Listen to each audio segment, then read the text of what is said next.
once in a while. You know, Big joke here. I got more to say about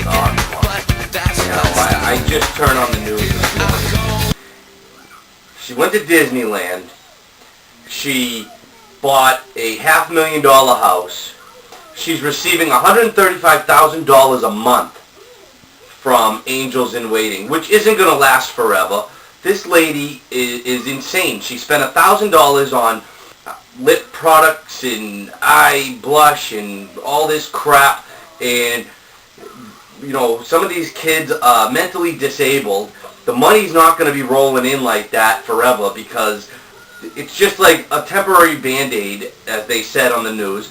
And it's just, I can't believe that this woman is A, receiving this much money, B, then she goes out and spends it like as if she earns it. She, you know, this for the kids. It's not for her. She's buying a $500,000 house. I mean, yeah, I understand she's got 14 kids and she needs more than, you know, a 3-bedroom or whatever. So while you're getting ready for your kids to come home and people are working on your $500,000 house to get it prepared, to get it decorated, to get it ready for the kids, you're in Disneyland, just showing your ignorance and your stupidity again. You're in Disneyland and letting people take pictures of you because right now you're high profile, and what you need to be doing is showing that you're putting the money to good use. So she needs to give these kids up for adoption. She needs to get rid of them, but she doesn't want to give them up for adoption because it's her claim to fame. You know, she wants the spotlight. She wants people to be watching her. She wants, of course, the money. Who doesn't want the money? And she's only going to get it for as long as the donations keep coming in. And in this economy, I don't know how long these donations are going to last, Octo. You can't take care of them yourself. You're not mentally competent. You got preemies that are not okay.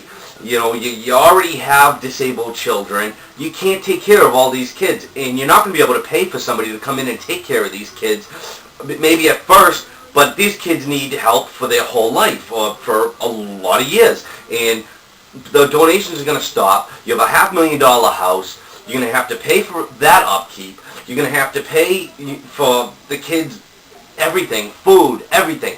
And you're not going to be able to do it. When the donations stop coming in, you're going to be living in a trailer with 14 freaking kids. And it's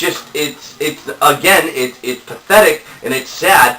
And to go out and be seen shopping at some swanky store in Hollywood or Beverly Hills, spending $1,000 on nail polish and lipstick, you're out of your mind, and it shows that you're totally lost it, and you can't keep living like this. If anything, you should be socking this money away. If you're gonna keep the kids, you gotta sock the money away. You gotta spend correctly. You can't be living in an area that it's expensive to live, which Beverly Hills and in Hollywood and shit, I'm sure it is. And you know, you need to trade in that $500,000 house. You need to get to somewhere where houses are cheaper. You can get a bigger house cheaper.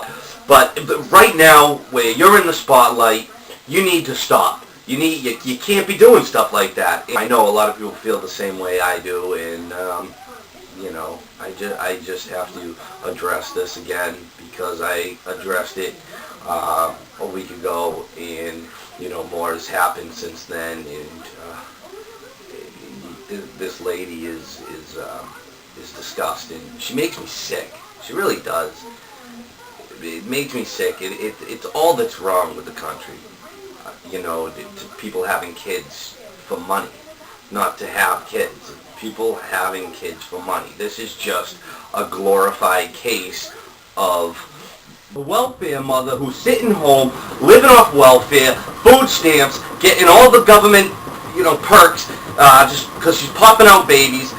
She's getting paid to have kids. That's pretty much what it comes down to. But the family who's doing the right thing, who's struggling, who's paying their taxes, paying for these women to sit at home and just keep popping out these kids, can't get any government help, any state help. It just pisses me off, and that's all I got to say. Good night, everybody.